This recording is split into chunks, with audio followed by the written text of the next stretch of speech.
If you've been enjoying the stories I share here, I'd truly appreciate it if you subscribed. Your support gives me the strength to keep creating. Thank you from the bottom of my heart. Now let's step into today's story. I told my husband I was going to spend the evening with my girlfriends. But fate had its own plan.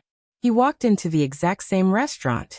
The moment our eyes met across the crowded dining room, my stomach sank like a stone. I froze with my fork halfway to my lips, food trembling between my fingers. Just a few tables away stood Nathan, my husband, the man who had only ever treated me with kindness, staring directly at me with an expression I will never forget. First disbelief, then hurt, and finally something sharper. Truth. In that instant, my cover was gone. Before you pass judgment, let me explain how I ended up here.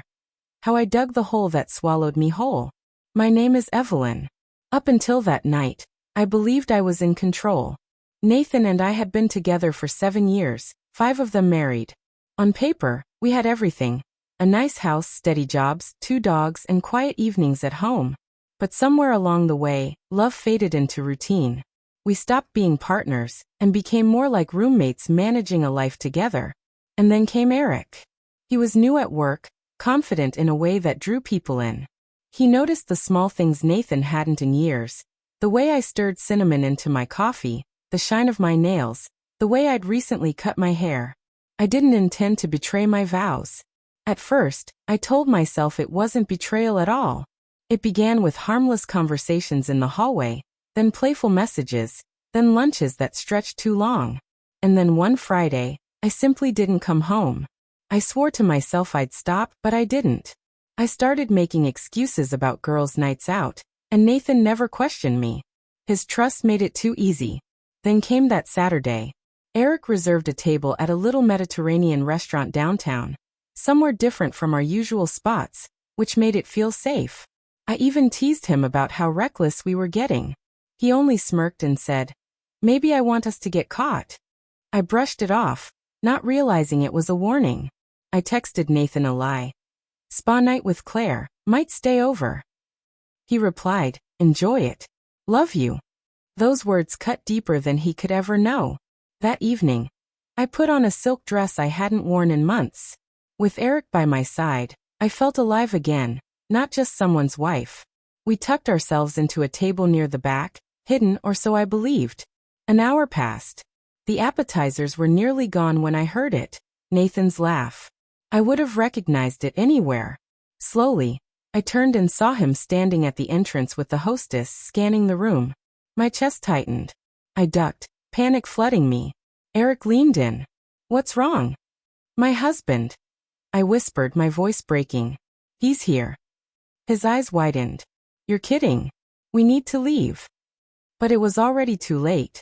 Whether it was the panic on my face or just cruel timing, Nathan's eyes locked onto mine as I reached for my purse. The air shifted instantly. He didn't yell, didn't cause a scene. He just stared, watching realization sink in and burn everything down. The light in his eyes dimmed like a flame being snuffed out. Tears blurred my vision. "I'm sorry," I mouthed. Without a word, he turned and headed for the door. My body moved before I could think. I shoved past people, calling his name. Eric stayed behind, my coat forgotten on the chair. Outside, the cold night air bit against my skin. Nathan stood by his car, fists clenched, his breath visible in the chill. "Please," I begged. "Let me explain." His reply cut through me like shattered glass. "Explain that you're not with Claire? That you're sleeping with your coworker while I'm at home walking the dogs and doing groceries?" My chest collapsed under the weight of his words. It wasn't supposed to be like this. His eyes were hollow. "How long?" I hesitated, and that hesitation destroyed me. He let out a bitter, broken laugh. "So long you can't even remember?" 3 months, I choked out. He repeated it like poison. 3 months. "And all that time, you kissed me goodnight and told me you loved me." "I do love you," I whispered desperately. "Don't," he snapped, recoiling. Silence stretched between us, sharp as broken glass. Then his voice turned frighteningly calm. "Who else knows?" I couldn't answer. Claire knew, and some coworkers likely suspected. The truth was everyone but him had seen the cracks. His jaw tightened. You turned me into a fool. Sobs ripped from my chest. I never wanted to hurt you. I was lost. We were lost. He shook his head. And instead of talking to me, you lied. You decided for me that I didn't care. Then came the words that shattered me completely.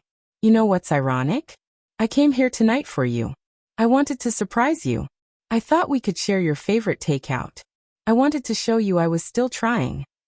My hand flew to my mouth. Oh my God. He nodded faintly. I guess I was the only one still fighting. He climbed into his car. Nathan, please don't go. I cried. But the door slammed. And just like that, he was gone.